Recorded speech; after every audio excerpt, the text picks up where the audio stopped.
Hello everyone, this video is in our Polishing the Classics series. No hoovering here, only polishing. I'm Grandmaster Matthew Sadler, and this series of videos brings together two of my biggest chess obsessions: analysing with chess engines and historical games and historical players. And in this video we're going to take a look at a very famous endgame played between Alexander Alekhine and the English player Fred Yates at Hastings in 1925. And this endgame is featured in a lot of endgame textbooks as an example of the power of a knight against a bishop restricted by its own pawns. I came across the endgame very recently when I read a book by the German endgame specialist Grandmaster Karsten Muller. But whilst I was reading that book, I was a little bit dubious about a few of the conclusions, and I resolved to analyse the game further with my engines. And I was simply amazed by what my engines found. And I wanted to share that with you. Now there's so many interesting points that the engines discovered that I'm going to split this into two videos. In this first video I'm going to show you how the game actually proceeded, and then we'll zoom into the first critical moment. And then in the subsequent video I'll zoom into a second critical moment and a couple of other little tactical points. But let's start just with the position. After move 31, White has played King e3. Alekhine had played rather quietly. It was an exchange French structure. Had managed to get a little bit of imbalance in the position by an exchange of a rook on e5. So White's got a kingside pawn majority. Black's got an extra pawn on the queen side. White would seem to be just a little bit better, small space advantage, and also a lot of pawns on the light squares, which is the same colour as the light squared bishop. But it shouldn't be too serious, and indeed all my engines simply suggest f6 in this position, just challenging the pawn on e5. And after something like knight g1, knight d7, takes, knight takes f6, knight f3, c5, Black's doing absolutely fine. In actual fact, Stockfish and Koivisto, 7.9, agreed a draw very, very quickly soon after. Black has got to be a little bit careful in a practical game because of the weak pawn on g6, but in principle this should just be a draw. However, Yates here took a couple of very poor decisions, really. He played the move knight takes d3, c takes d3 and c5, and then after d4 here Yates played the move c4. In general, this does not feel like a good way of playing. We're leaving Black with a light squared bishop, which is inhibited by its own pawns, and we're really giving White a very solid centre. We've also repaired one of White's weaknesses, which was the isolated pawn on c2. And also, the way that Yates has done this is actually quite careless, because it also gives White the possibility of a kingside break with f5. So in all ways, this was not a very clever thing to do, really, from Black. In actual fact, the engines point out that after d4, c takes d4 was actually a much better solution. Now this is passed over by most commentators, except for Reuben Fine in his Basic Chess Endings. Can you imagine? That was a book written in 1941. It was actually one of the first chess prizes I ever won back in 1983 when I won the under 10 prize in the Charlton Minor.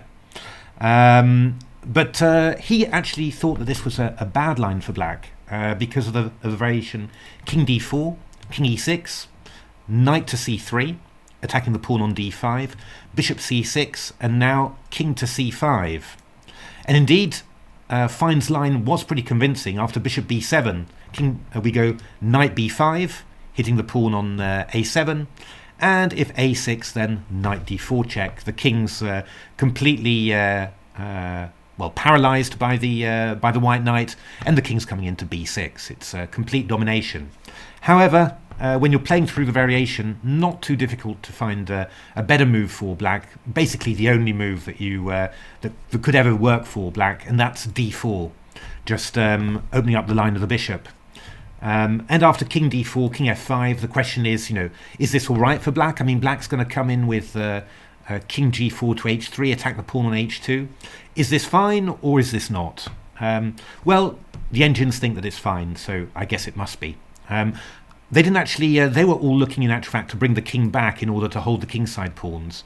I was looking at a line like king c5, bishop f3, king d6, king g4, king e7, king h3, king f7, king h2, e6, king here, e7, and bishop c6, which I assumed would be fine for black. So I haven't checked this with an engine, but I'm assuming that something like this is absolutely fine for black. So that idea of fine, interesting. I mean, he noticed this idea, but yeah, just a little bit of a extra little tactical possibility there to free the bishop, and black is absolutely fine. I think perhaps the big point of interest of this line is this plan of black counterattacking against the white king side, and we're going to see that a lot. So Yates played the worse c4, and now Alekhine struck out with f5.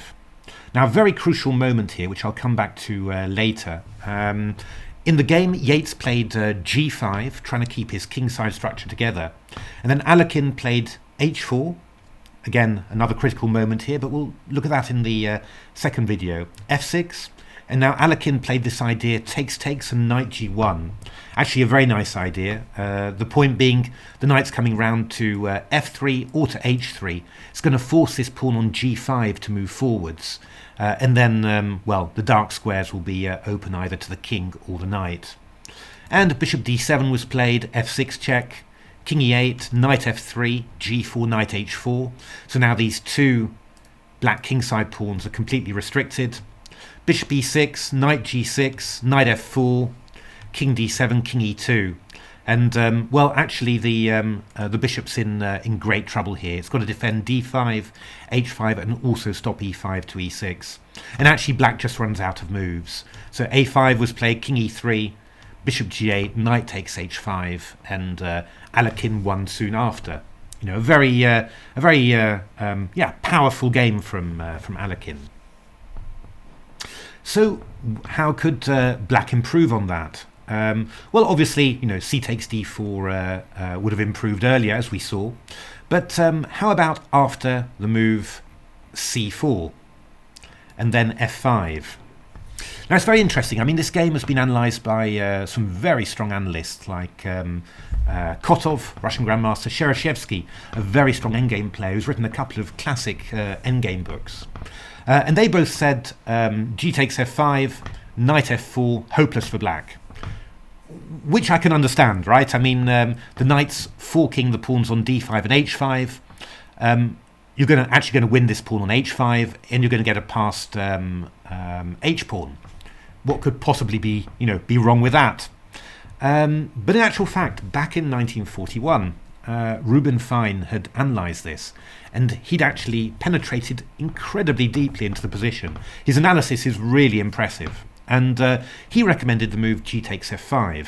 And what did he say? He said, well, you can't give a money-back guarantee that this reply would have saved the game, but it would have offered white a much harder nut to crack. And why did he think that? Well, after knight f4, bishop c6, knight h5, Fine said, yes, you've completely ruined your pawn structure, obviously. But in actual fact, you know, even if you have a look at the rest of the game, you know, black's pawn structure was getting pretty ropey anyway. The key point here is that you're not giving white an easy way to attack two pawns. And Fine's big theory is that for a knight to win an endgame against a bishop, it needs to have two targets to attack in order to tie down the opponent's bishop. And in this position, Fine didn't think that it would be very easy at all for white to attack two pawns at once, and then he thought that black would have some chances of holding this very static position. And well, he gave quite a bit of analysis, which is actually, I wouldn't say it's 100% correct, but it's absolutely on the money in terms of, you know, what are black's plans. You know, the key point about the position, black's key strength, you know, the one thing that he did well when playing this knight d3 and c5 plan, is that black's got this pass c pawn. And this does mean that white's got to be rather careful about committing the king and the knight to all-out attack, because you've always got to watch out for this c-pawn. So yeah, I mean, this is really, actually a very decent way of playing for black, and in principle, it's a better defensive chance than the g5 that Yates played. In actual fact, I ran a lot of engine games from this position, Komodo against Leela, and all sorts of things like this. And it was just a run of draws. I mean, Komodo was putting a knight on f6, and so was Leela, and Komodo was claiming plus 2.5, but after that wasn't doing anything at all. Just moving the king around, and then after 50 moves and a few pawn moves, it was just a draw. However, I was running Stockfish against Koivisto 7.9, and I saw that one of those games was a win for white, for Stockfish obviously, and well, I was very interested to see that amongst this run of draws, and well, I mean, this is what really started me off on the analysis of this endgame, which turned out to be absolutely amazing. And what you have to say is that the only engine that came anywhere close to penetrating all the mysteries of the position from this starting position, that was Stockfish, really in a class of its own.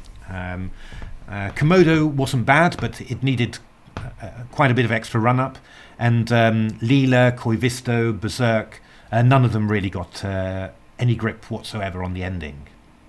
So what happened here? In actual fact, what Koivisto did was played the move a5 straight away. Now, this is a slightly odd move. It's not really a human move. I mean, if you look at the position, what does white have in this position? Well, obviously there's the weak pawns to attack, weak pawn on f5. Also, there's the possibility of invading with the king on the queen side, but that can be stopped by a5. And what white's also got, often in these knight versus bishop positions, you get Zugzwang type ideas. And white's actually got quite a reserve of tempi. He's got h3, he's got h4, and he's got a3. So from that point of view, quite a few tempting ideas. So, that black plays a5 is not unexpected. I mean, it might be needed eventually, but it's a little bit odd to play it immediately. That was the thing. And somehow this seemed to be like a decisive mistake, because Stockfish had won. So what actually happened here? Well, Stockfish played knight f4, king f8, knight e2. So not putting the knight on this very tempting but useless outpost f6. King g7, king f4, king g6, and then knight c3. And very interestingly, black's actually in Zugzwang, because, well, the bishop defends the pawn on d5, but it also protects the b5 square. So the bishop's going to have to move because the king can't move. It's defending the pawn on f5, and the knight's going to get into b5. Now, who knows whether that's good or not, but it's definitely a concession. And in actual fact, Fine's analysis, Fine always tried to have the pawn on a6 to stop this idea of the knight coming into b5. So that's quite interesting. So after bishop b7, knight b5, yeah, this was suddenly, Stockfish was huge advantage. I mean, it wasn't just the plus 1.5 that it had just in the position originally, it was plus 5 or plus 6. How did Koivisto defend? Well, let's have a little look. Koivisto played the move bishop c6 and then knight d6. So we're attacking the pawn on f5, bishop d7, and now this excellent move, knight b7. And black plays a4. Now, can you see what white's actually achieved there? White has forced this pawn to move forward to a4. So that means now that the king has got an entry point into the queen side, also to attack the pawn, which has been brought closer. So, yeah, I mean, in principle, this is looking suddenly very, very promising for white. The only thing is that, yeah, I mean, you really need this knight to get back to your position, really. And actually, that's not so easy to achieve, because the, yeah, how does the knight get back to a square like c3, for example? Hard to find a path there. But Stockfish found a way. King e3, king h5, knight d8, king g6, played a3, king g7, knight b7, king g6, knight c5, bishop b5, king d2, just preventing c3, any tricks like that, bishop c6, and now e6. And this move played very, very often, but only effective once you've managed to move the a-pawn forward. And what it does, it gives the knight a path back. So we go back to f4, h3, a nice little move just to keep the black king out of the white kingside pawns for now. King f6, h4, still taking away g5. The king can't get to attack the queenside pawns. King f7, king e3, king f6, knight e2, bishop b7, knight c3, and after bishop c6, king f4, black is in complete Zugzwang. As we see, just as Fine mentioned, the knight is attacking two pawns, a4 and d5, which basically ties the black bishop to c6. And if the king goes to g6, we come into e5. If the king comes to e6, we go to g5 and the h-pawn runs. It's a total win. Corvisto play king e7, and then knight takes a4. And, you know, the rest with pass pawns on opposite side of the boards, it's just child's play. So that kind of got me thinking, really, because it looks like the position after a5 is actually a win. I mean, and I had a look at some alternative defences. For example, after knight b5, one idea would be to play bishop a6. Looks clever. And after knight d6, you go c3. So you're playing the pawn to c3, and then the bishop is sort of taking control of d3 and e2, so that the king can't really get across to the pawn. But I go king e3, and now I'd found quite a nice way of playing. You know, if black just sort of waits, not easy for black to wait, the king's tied down to these pawns, so maybe a bishop move, for example. Then white plays a4, and after bishop a6 you go knight b5, attacking the pawn on c3, and if bishop takes b5, a takes b5, a4, king d3, well, I get to the a pawn in time, and you don't get to my b pawn in time. Beautiful stuff. Now, the engines found a beautiful idea, actually, which hadn't occurred to me before, and that's the idea of going a4 in this position. The idea being to stop white from playing a4 himself. But after a3, black's in a little bit of Zugzwang, because after bishop f1, and of course this is Stockfish that found this, the key idea is to play knight to c8. Remember this idea. The knight's coming round to b6. We're also threatening knight e7, check takes d5, takes c3. Bishop c4, knight b6, forking a4, d5. Bishop b3. So the bishop's protecting the pawn, but now the king can get closer. h3, c2, king d2, king g5, knight d7. And, well, we've got various ideas here. One of them is simply to go knight c5, takes b3, and then queen the a pawn. Or we could just sort of come round, attack the c pawn, and then win that. All of it looking incredibly good for white. So this really did seem winning this the position after a5, simply because the knight gets into b5. So yeah, I mean, as a human player, you start to think, well, then I could put that together as just as a huge plan, right? I mean, I just move my king round to... can I get rid of those arrows there? I'm not sure, really. I can bring my king round to c3, threatening to come into b4. Black will play a5, and then afterwards I'll just move my king back to f4, bring my knight round to c3. You get the idea, and I've got my position.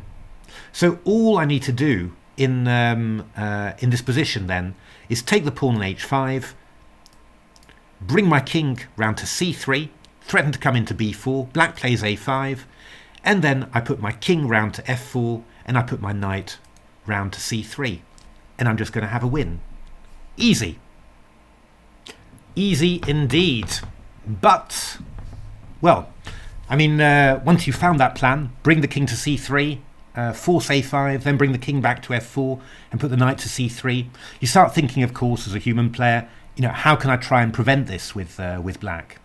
The best way I could think of preventing it was actually to try and bring the black king round to g5. Just try and stop white from getting his king to f4. Now, it would be likely that white can force that in some way, maybe by playing h4 check to chase the king back. But okay, I don't know. Maybe having h4 included might help black in some way. It takes up a couple of white's free pawn tempi to start with. And of course, having the pawn on h4 does mean that the pawn on g3 is more vulnerable. So that might actually give the black king a possibility of a quicker attack, attacking g3, rather than having to go all the way to h2. Who knows? At some stage when you're defending these sort of endings, you can't calculate everything really. All you can do is try and put obstacles in the way and hope that putting obstacles in the way helps somehow. So let's have a look at the variations analysed with my engine. So that was king f8, king d2, king g8, king c3, threatening king b4, so black goes a5, and now king d2. I come all the way back. King h7, king e3, king g6, knight f4 check, king g5, there we are. Here I am, you can't get to f4, you'll have to move me. So knight e2, bishop a8, knight c3, bishop c6, king f3, just stop the king from getting into g4 there. Bishop d7, cheeky little joke. If knight d5, we go bishop c6 obviously. So h4 check, king g6, king e3, just a little bit of subtle tempo play there, threatening to take the pawn on d5, bishop c6, king f4, bishop b7, only move, and now we go knight b5. But well, I was a bit confused to see Stockfish in actual fact after the knight was attacked, just retreating again back to c3. Not after bishop a6. After bishop a6, knight d6, c3, king e3. This is still very, very strong for white. White's threatening this move a4 and knight b5, and a4, a3, still very good for white. But in actual fact, the defense was to go bishop c6 here. And after knight d6, bishop d7, knight b7, a4, there is a slight difficulty to this. Because with the pawn on h2, I was bringing my king back here to stop the c-pawn from advancing, then playing knight c5, getting e6, getting my knight back into play. The problem is here is that if I go something like king e3, black plays king h5, and what I prophesied, maybe with a little bit of forethought, turns out to be true, that this king is coming into g4, g3, and then afterwards this f-pawn is incredibly fast. If we play knight d8, just as we did in the position with the pawn on h2, well, black is actually winning now. King g4, yeah, e6 was played by my engines. Bishop e6, c3, there's no way you can stop it. And, well, if you take the pawn on f7, I just go king takes g3, and the f-pawn goes all the way through to queen, or the c-pawn, either one of them. I mean, that's just really, really dangerous. So essentially after king h5, knight c5, bishop e8, a3, king g4, black's just absolutely fine here. No problems at all. So it looks like, amazingly, if you play this move king g5, and you force white to play the move h4 in order to drive the king back and allow the white king to come to f4, then actually the resulting weakness of the g-pawn gives black just enough counterplay with king h5 to g4. and means that that you can defend against this this plan of knight b5 with the move bishop c6, and you just don't fear at all the weakening of b4. You know, the possibility now for the white king to come through the queen side, because the black king's just so much quicker with the counterplay against the g pawn, and then afterwards pushing the f pawn to queen. Now, one thing that intrigued me in this endgame was, okay, so with the pawn on h4, it doesn't work for white. With the pawn on h2, this is a win. The question was, if I had the pawn on h3, how would that work? Now, and I wasn't completely sure that with the pawn on h3, you'd manage to chase away the black king, you know, to back to g6 and getting king f4. I wasn't sure whether I could realize this, although it was actually happening in some of my engine games. I wasn't quite sure whether, you know, some subtle triangulation or something was possible, possibly. But I thought it was interesting to look at anyway. So we've got this same position, black to move, but instead of having a pawn on h2, which wins, or a pawn on h4 that draws, we've got the pawn on h3. Bishop b7, knight b5, and now, very important defense here, bishop a6. So bishop c6 actually is just losing here. We go knight d6, bishop d7, knight b7, a4, and we managed to get our king back over to the queen side without allowing the black king to disastrously attack the white pawns. It's a little bit more fraught than with the pawn on h2, but it does actually work for white rather. But there's a much better defense here, and that's bishop a6 here. So knight d6, c3, king e3, and now a4. This was defense that Komodo found very, very quickly, and yeah, Stockfish also found it. So actually black's just waiting for a while. And actually, if you don't do anything, black will go a3 and fix this pawn on a light square, you know, after which bishop c4 takes a2 could be very dangerous. So a3 played, and now the incredible idea, bishop to f1. So that's attacking the pawn on h3. And, well, black doesn't really want to lose that pawn on h3, because if we play bishop takes h3, then that actually provides an entry channel for the white king, for the black king rather, to come to g4, take the pawn on g3, and then the f pawn rolls. So white plays h4. Fine, great. But now black plays bishop a6. And what black has managed to do in this position, we reach this position with a pawn on h4 with black to move, and black had to play something like bishop f1, and then Stockfish found this gorgeous maneuver knight c8 to b6, forking a4 and d5.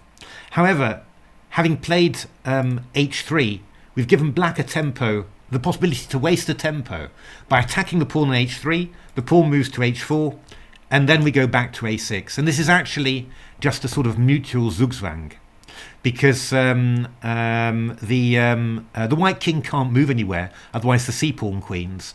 The knight can't move to c8 to b6, it can only move to the square e8, which isn't particularly useful, and it can't move to c8, and there's no way for black.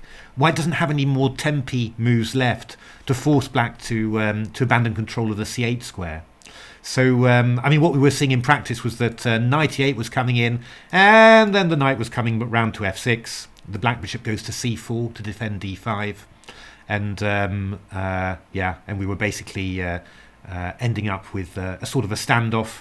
The engines for white still claiming a nice big advantage, but never actually getting anywhere. So actually, this is quite an amazing position, and, well, I don't think I would ever have got there without, yeah, loads and loads of engine games, you know, and in which I could try out all sorts of different possibilities and have it tried out by yeah, some superhuman analysts.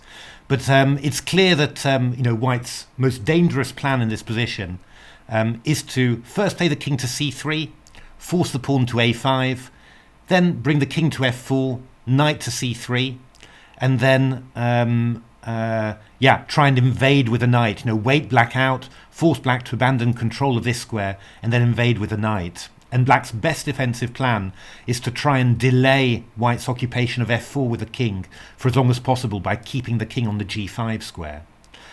Because we've seen that this position with the pawn on h2, it's just a win, whatever black does. With the pawn on h3, black defends after knight b5. Black defends with bishop a6, only move, and with the pawn on h4, then black has to defend after knight b5, has to defend with bishop to c6. And all of them for incredibly subtle and amazing reasons. So incredible endgame there. And it turns out that Karsten Muller was correct in his annotations when he said that this was going to be a fortress. But I think the position is way more complicated than the variation that he gave makes you suspect.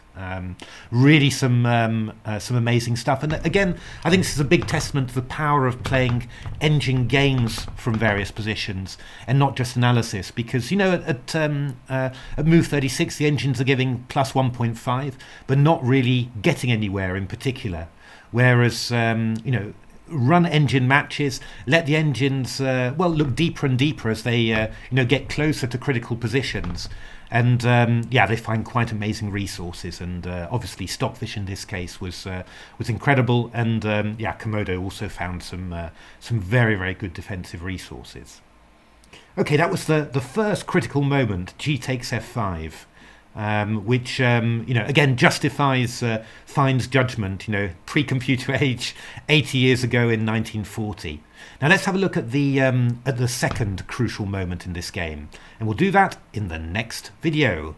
Hope to see you there.